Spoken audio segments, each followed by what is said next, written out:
እንደ አንድ ወንድ ለሴቶች ልናገር፣ ለእህቶቼ፣ ለጓደኞቼ፣ ለሴቶች የምናገራቸው ነጥቦች አሉኝ። 7 ነጥቦች ባጭሩ። ቀጥታ ነው ለነሱ እኔን ይጨምራል። ኦፍ ኮርስ። አንደኛ ሁሉን ነገር አውልቀው ሂውማን ሄር ሳይኖር አይላሽ ሳይኖር ፊታቸውን በሳሙና ከሆነ የሚታጠቡት በሳሙና ታጥበውት፣ በፌስ ዋሽ ከሆነ በፌስ ዋሽ ታጥበው ፊታቸውን ታጥበው ሙሉ በሙሉ ምንም ትርፍ ነገር ሳይኖር በመስተዋት ፊት ቆመው ራሳቸውን አንድ ሜካፕ ሳይኖር ኖ ሊፕስቲክ ኩል የለም ፓውደር ምንም ነገር የለም። እንደዛ ታጥበው ፊታቸውን በውሃና በሳሙና በሚታጥበው ታጥበው እህቶች መስተዋት ፊት እንዲቆሙ እፈልጋለሁ። ያ መስተዋት ፊት ምንም ነገር ሳይኖር የምታየው መልክ ያ መልክሽ በጣም ቆንጆ መልክ ነው። እግዚአብሔር የሰራው ለሁሉም ነው። እድሜ ትንሽ ለየት አድርጎት ሊሆን ይችላል።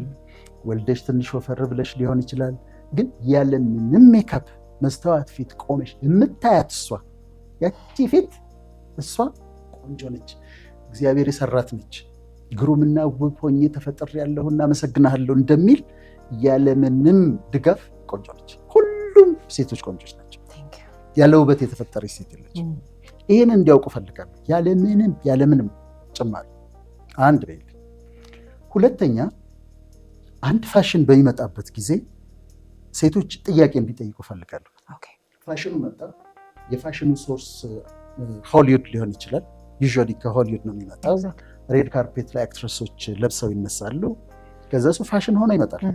ወይም የፋሽን ኢንዱስትሪ ትልቅ ስለሆነ ያመጣል። ሴቶችን መጠየቅ እንፈልገው ይሄንን ነው።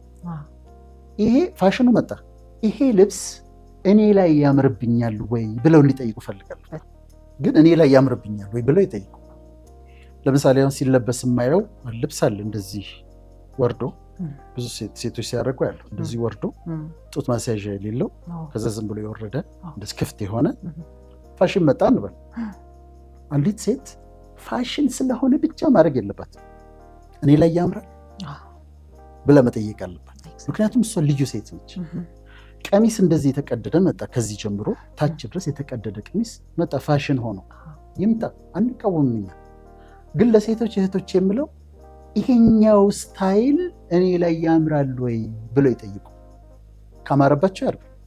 ግን የኔ ፖይንት ምንድነው? የግድ ፋሽን ሆኖ ስለመጣ ብቻ ማድረግ የለባቸው። ፋሽን ሆኖ ስለመጣ ብቻ ማድረግ የለባቸው። መጠየቅ አለባት። ይሄኛው ፋሽን እኔ ላይ ያምራል፣ ካላማረ ይምጣ፣ ፋሽን ታየው። ፋሽን ሆኖ ስለመጣ የግድ ማድረግ የለባትም። ስለዚህ ሁለተኛ ነጥብ ይሄ ነው፣ እኔ ላይ ያምራል ወይ። ሶስተኛው ነጥብ በሚለብሱበት ጊዜ አሁን ስለ ውጭ ውበት ስለሆነ የምናወራው ተመችቶኛል ወይ ብሎ ይጠይቁ። ተመችቶኛል ወይ ማለት ነው። ለምሳሌ አጭር ቀሚስ ይለብሳሉ ሴቶች አይደል?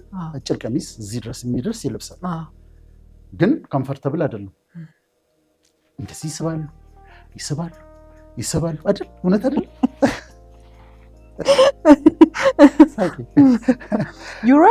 ልክ ነህ። ይስባሉ፣ በጣም ይስባሉ። ከዚህ ይጨነቃሉ። እግራቸውን ለማጣመር ፈልገው እንዴት ተደርጎ ለምን ትጨነቃለች?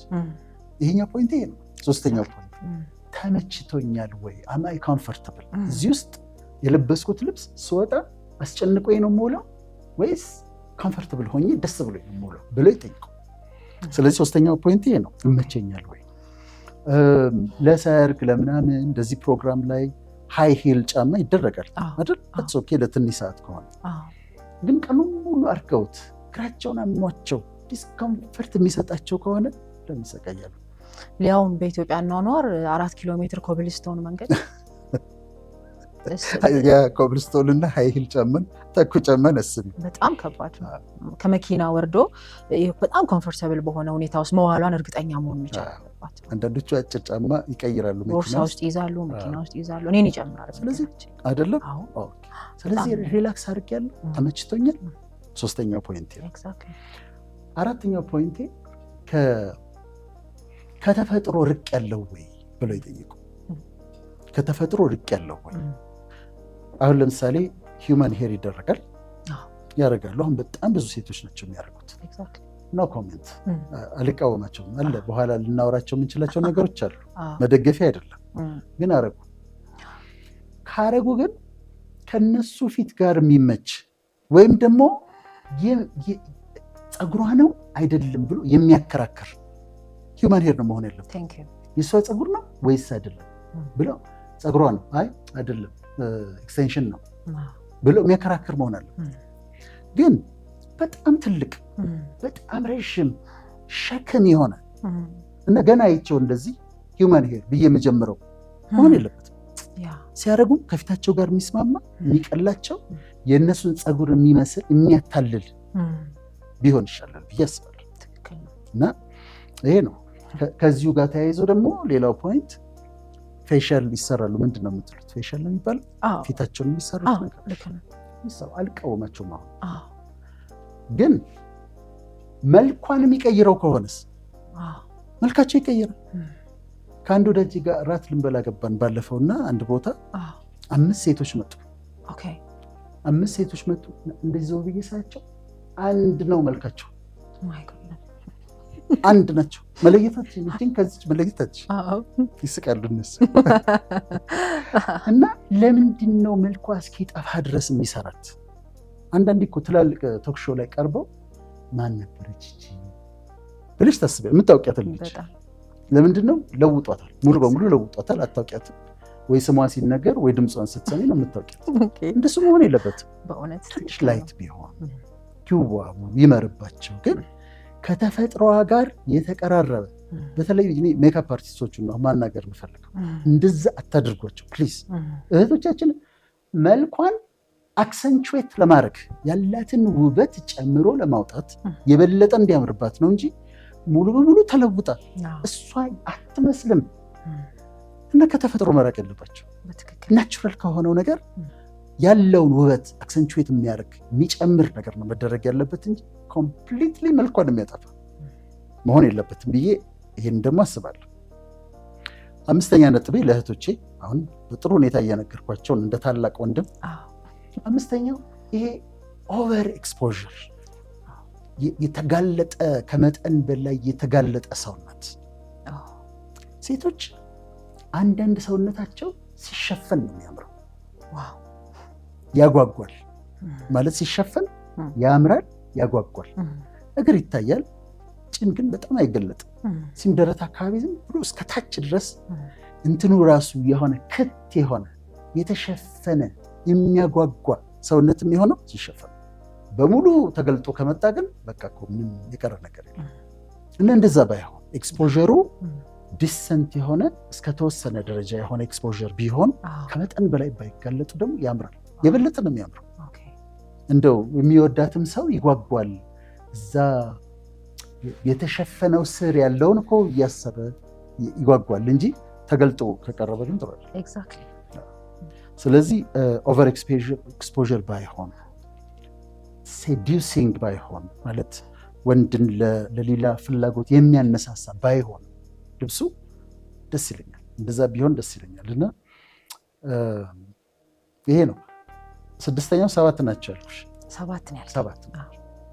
6ኛው ነጥቤ ስትለብሽ ልብስ። አሁን ቤቲ ልብስ ለብሳለች። የለበሰችው ልብስ ቤቲን ይገልጣታል። ዴፊኒትሊ ዲስ ኢዝ ቤቲ። በቃ ቤቲን ይገልጣታል። አሁን የለበስሽው ልብስ ቤቲን ይገልጣታል። ቤቲ ነች። ቤቲን አሁን የለበሰችው ልብስ ይገልጣታል። መጠየቅ ያለባቸው እኔ ስለብስ ይሄንን ልብስ አሁን ስለ ውጭ ውበት ስለሆነ የምናወራው እኔን ይገልጠኛል ወይ፣ እኔነቴን፣ የኔ አይደንቲቲ ማንነቴን ይገልጣል ወይ ብሎ መጠየቅ አለባቸው። አንዳንዴ በቃ የራስሽ ጓደኞች የሆኑ ታገኝና ከዛ የለበሱት ከነሱ አይደንቲቲ ጋር አይሄድ፣ አብሯቸው አይሄድ፣ እነሱን አይገልጥም። ምክንያቱም አለባበስም የአውተር ኤክስፕሬሽን ነው፣ ኤክስፕሬስ ነው የምታደርጊው። ባለባበስሽ ውጫዊ ነገርሽን ነው ገልጠሽ የምታሳዩ። እና እኔን ይገልጠኛል። ኤሌጋንስ ወዳለሁ። ኤሌጋንስ በምድር ላይ በጣም መወዳት ሴት ማመሰለች በህይወት የለችም። አሁን ፕሪንሰስ ዲያና ነበረች። አቤት አለባበስ፣ አቤት ኤሌጋንስ፣ ቀሚሶቿ፣ አለባበሷ በቀደምተኛ የኤሌጋንስ ምሳሌ ነች። እና ኤሌጋንት የሆነ ዲሰንት የሆነ እንደዚህ አይነት አለባበስ ቢለብሱ በጣም ደስ ይላል። አሁን እኔ ከህዲ እህቶች የመጀመሪያ ታላቋ በጣም አሪፍ ነች ስትለብስ፣ ዲሰንት ነው ወይ ኮት ታደርግና እንድቻጠፍ ታደርግና ከጂንስ ጋር አድርጋ እንዴት እንደምታሳምረው ልነግርሻቸው። አስቴር ማህረነት ትባላለች እና በጣም ኤሌጋንስ አላት እና ኤሌጋንስ ያለው እነሱን የሚገልጥ ውጭ ያለው ነገር በሙሉ እነሱን የሚገልጥ መሆን አለበት። የመጨረሻው እና ሰባተኛው ኢዚት ወርዚት ወጪው በጣም ኤክስፔንሲቭ እንደሆነ እየሰማን ነው። በትክክል ወጪው ይገባዋል ወይ ብሎ ደግሞ መጠየቅ ያስፈልጋል። እና ወጪው የሚደረገው ለፀጉሩ የሚደረገው ለፊት እንዳልኩሽ ነው። ፊቷን ታጥባ መስተዋት ፊት ቆማ ታምራለች።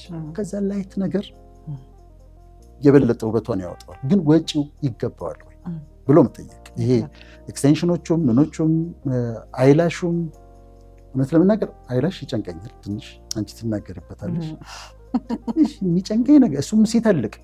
በነገራችን ላይ አንተ እኮ ሐኪም ስለሆንክ ዶክተር፣ አንተ ሐኪም ስለሆንክ እንደውም ብዙ ነገር መናገር እንድትናገር ነው እኔ ራሴ ማህደር እንዳልጋፋቸው አሁን እኔ እንዳልጋፋ ብዬ ነው። እና ወጪው ከዛ ደግሞ እኛ ሀገር እንኳን ብዙ የተለመደ አይመስለኝም። ሰርጀሪው የአፍንጫ ማስተካከል አለ፣ ሪኖፕላስቲ ይባላል፣ የከንፈር ማስተካከል፣ የጡት ማስተካከል። ወጪው ይገባዋል ወይ ብሎ ማሰብ ይጠይቃል። ሌላው በጣም መሸወር የሌለባቸው ዲዛይነር ልብሶች ተብለው ተሰይም እኮ ዕቃ ነው፣ ግን የሆነ ክርስቲያን ዲዮር ምናምን ተለጥፎበት የሚወጡ ደግሞ ልብሶች አሉና ወጪ ይገባዋል። ስለዚህ ፊታቸውን ታጥበው ይዩት። ያ ኔቸር ቢዩቲ በጣም ቆንጆ ነው። እኔ ላይ ያምራል ወይ ብለው ይጠይቁ። ፋሽኑ ሲመጣ ሲያደርጉት ተመችቶኛል ወይ ኮምፈርተብል ነኝ ወይ ብለው ይጠይቁ። ከተፈጥሮ በጣም አርቆኛል ወይ ብለው ይጠይቁ። መልኬን ለውጦታል ወይ ብለው ይጠይቁ። ከመጠን በላይ ተጋልጫለሁ ወይ ብለው ይጠይቁ። የለበስኩት ልብስ ይሄ አውተር አፒራንሴ እኔን ይገልጠኛል ወይ ኤሌገንት ነው ወይ ብለው ይጠይቁ። ወጪው ደግሞ ዲዘርቭ ያደርጋል ወይ ብለው ይጠይቁ። እነዚህም 7 ነጥቦች በሴቶች ውበት ላይ የኔ ኮሜንቶች ናቸው። ሌላ በጣም መምረጥ ያስፈልጋል። እኔ አሁንም ለእህቶቼ አስቀድሜ ማስጠንቀቂያ ልስጥ፣ ማለት ማሳሰቢያ ልስጥ። እንዲዘንጡ ነው የምፈልገው፣ እንዲያምርባቸው ነው የምፈልገው፣ እንዲዋቡ ነው የምፈልገው። ናቹራል ማለት የተፈጥሮ ፍላጎታቸው ልጆቼ እኮ ይዋባሉ። የራሴ ልጆች 2 ሴት ልጆች። ግን ፕሮዳክቱን ቼክ ያድርጉ። ፕሮዳክቱ ከየት ነው የመጣው? እንዴት ነው የመጣው? እንዴት ነው የተገኘው? እኔ ልጠቀምበት ይገባል ወይ ብለው ማሰብ።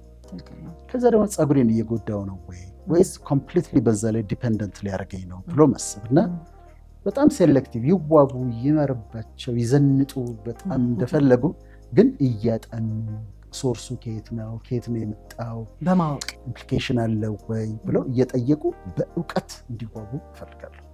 ዘንጡ፣ ይመርባቸው፣ ተዋቡ፣ ቢ ሴሌክቲቭ እና አሁን እንዳልሽው ደግሞ መጠኑ ከመጠን አይለፍ፣ መልካቸው አይጥፋ። ቢዩቲ ላይ ደግሞ የምትሰሩ ባለሙያዎች ደግሞ አስቡላቸው፣ ለልጆቻችን ራሩላቸው፣ መልካቸውን አታጥፉት። ያንን የመሰለ ፊት በጣም ቀብታችሁ ሌላ ሰው አታስመስሏቸው ፕሊዝ። አሁን ይሄ ወንድማዊ ምክር እንደማይናደዱብኝ እርግጠኛ ዶክተር፣ በጣም አመሰግናለሁ። በጥሩ ሁኔታ ነው ያስቀመጥከው። ወደሚቀጥለው ሀሳብ ማለፍ እንችላለን። አሁን ደግሞ የምፈልገው ቤቲ፣ አንቺ ደግሞ አሁን እኔ ቅድም እንደ ወንድ ለሴቶች ያለኝን ጥያቄዎች፣ ምክሮች እንደ ታላቅ ወንድም አቀረብኩ። አንቺ ደግሞ ስለ ወንዶች የውጭ ውበት እስቲ ንገሪኝ። ምን ያደርጉ? ምን ያስተካክሉ? ምን ያምርባቸዋል? እሺ ዶክተር፣ በጣም የማመሰግነው።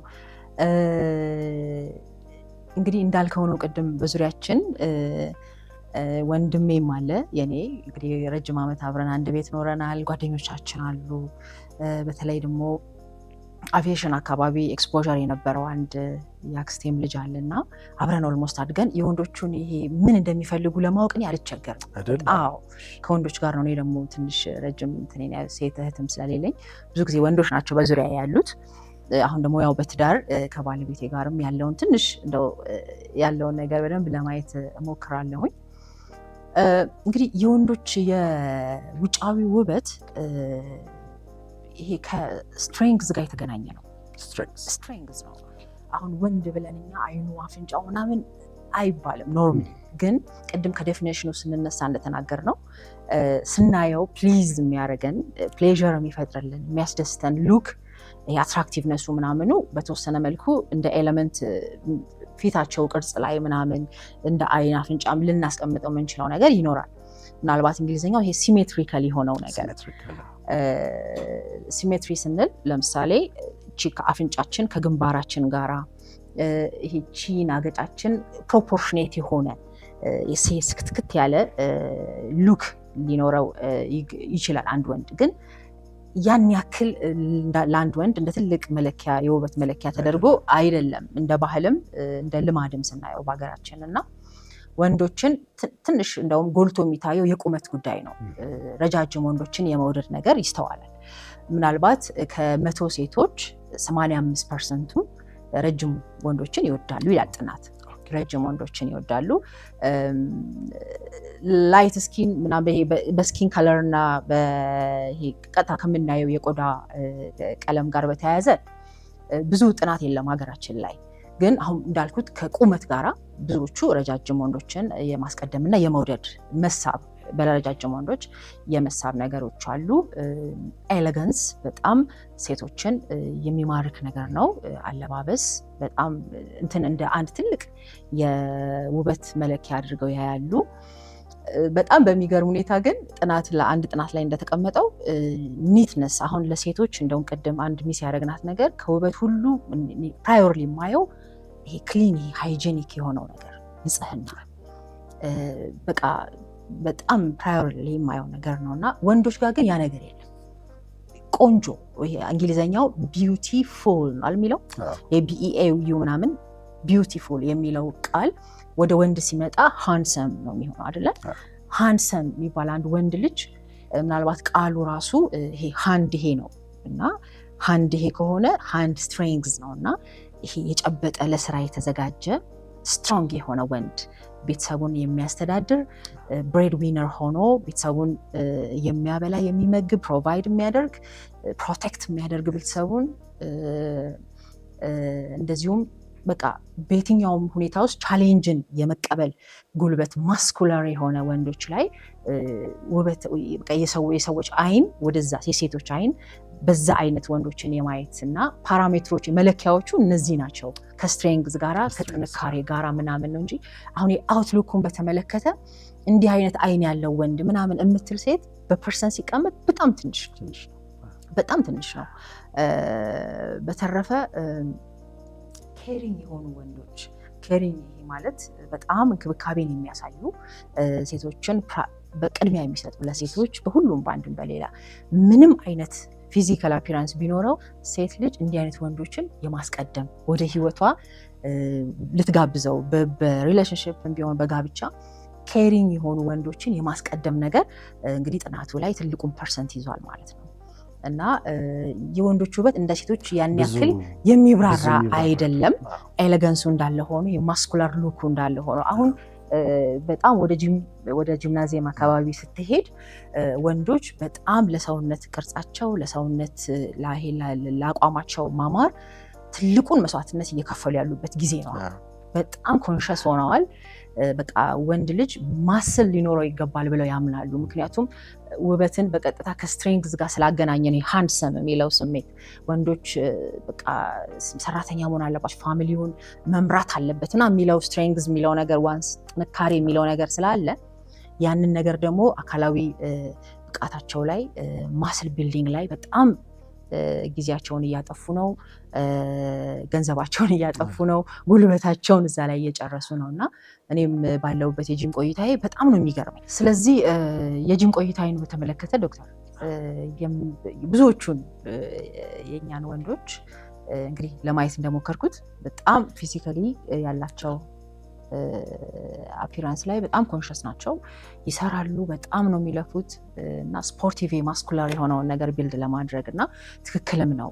ያው ከስትሬንግዝ ጋር የተገናኘ ነገር ስለሆነ የነሱ ውበት ያደረጉትም ነገር ትክክል ነው ብዬ አምናለሁ። ፕላስ ወደ ጂም መምጣታቸው ደግሞ ልክ ካልሆኑ ቦታዎች መጠበቂያም ጭምር ስለሚመስለኝ እና ለመልካም ነገር አሴም ታይም ጥሩ ቦታ መዋልን ከወንዶች ውበት ጋራ ሌላው በጣም ማንሳት የምፈልገው ነገር ለምሳሌ ይሄ ትርፍ ጊዜያቸውን በአንዳንድ ሱስ ነገሮች ላይ ከዚህ ከመጠጥ ጋር ከሲጋሬት ጋር የሚቆዩ ሰዎች ይሄ ሱፐርፊሻል የምናየውን ውበት ያጠፋል። የከንፈር አካባቢ መበለዞችን ያመጣል። መጠጥ ሲበዛ ከሊቨር ጋር የሚመጣው ነገር እዚህ ጋር ፊታቸው ላይ የሚታይ ገጽታቸው ላይ ስኪን ላይ የሚመጣውን ነገር ሁሉ ፕሮቴክት ያደርጋቸዋል እና ስዌት በሚያደርጉበት ጊዜ በሚያለባቸው ጊዜ የበለጠ የስኪን ኬር አንዱ ትልቁ ነገር በሚያለበን ጊዜ ይሄ ቶክሲክ የሆነውን ነገር ከቆዳችን ውስጥ የምናስወግደውም ስለሆነ ለቆዳቸውም ግሎ የማድረግ እና ጤናማ ቆዳ እንዲኖራቸው ያደርጋል እና በጣም የሚመረጥ ነው ጂም አካባቢ መገኘት ለወንዶች። በጣም ጥሩ ነው ያቀረብሽው ቤቲ፣ በጣም ነው ያቀረብሽው። ጥሩ ምክር ነው ለወንዶች። እኔ ደግሞ ወንድም ለወንድም ለጓደኞቼ ለወንዶች ደግሞ እኔ ጥቂት ነጥቦችን ልጨምር ከአንቺ ጋር የሚያያዙ ናቸው።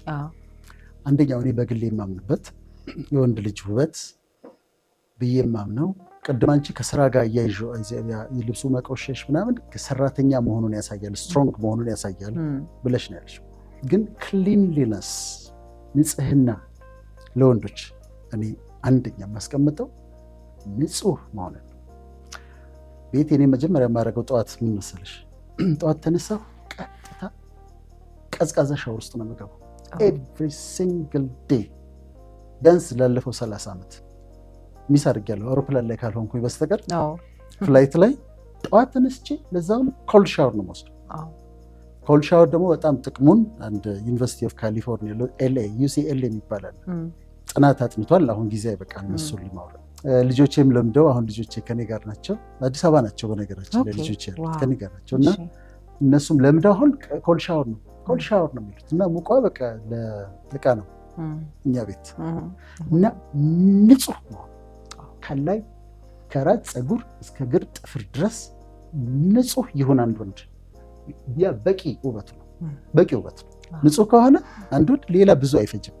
በጣም ንጹህ መሆን እና እንዳልኩሽ ነው። እኔ እንትኑ ብቻ አይደለም እኮ ሰው በየቀኑ ሻወር ሲወስድ እንዴ ምን የመቆሸሽ ስሜት ይመስላቸዋል። አይደለም፣ ፍሬሽ ያደርጋል። በጣም በጣም ጠቃሚ ነው እሱ። ስለዚህ ክሊን መሆን ውጭም ያለው የሚለብሱትም ነገር ክሊን ቢሆን ለወንድሞቼ እመክራለሁ። ሁለተኛው አለማሸብረቅ፣ ከመጠን በላይ አለማሸብረቅ። ወንድ ልጅ ብልጭልጭ አለመሆን። ድሮ አንድ ሰባኪ ነበረ ግርማ ቦጋለ የሚባል እና ምን ይላል መሰለሽ፣ የክሪስማስ ዛፍ መስለሽ አትምጪ ፓስተር ግርማ ቦጋለ፣ የክሪስማስ ዛፍ መስለሽ አትምጪ ቤተክርስቲያን ይል ነበር። ቸርች ውስጥ ነው። ወንዶች እንደዛ መሆን የለባቸው፣ ማሸብረቅ የለባቸው። ማለት ይደረጋል ግን ከመጠን በላይ እዚህ ጋር ብዙ ነገር፣ እዚኛው ጋር ብዙ ነገር፣ እዚህ ጋር በጣም ብዙ እንደዛ ማብለጭልጭ የለባቸው። እንትን ነው አይጠቅምም፣ አያስፈልግም። እና እሱን ቢቀንሱ ደስ ይለኛል የሚያደርጉ ማለት ነው። ሶስተኛው የእነሱም 7 ነው። አንድ ወንድ ፕሬዘንተብል ይሁን። ፕሬዘንተብል ማለት ለሚሄድበት ቦታ የሚመጥን አለባበስ ይልበስ፣ ንጹህ ይሁን። ከዛ ፕሬዘንተብል ሲቀርብ እዛ ቦታ ላይ ሰው ቢሮ ከሆነ የሚሄደው ለኢንተርቪው ከሆነ የሚሄደው ራሱን ፕሬዘንተብል ያደርግ።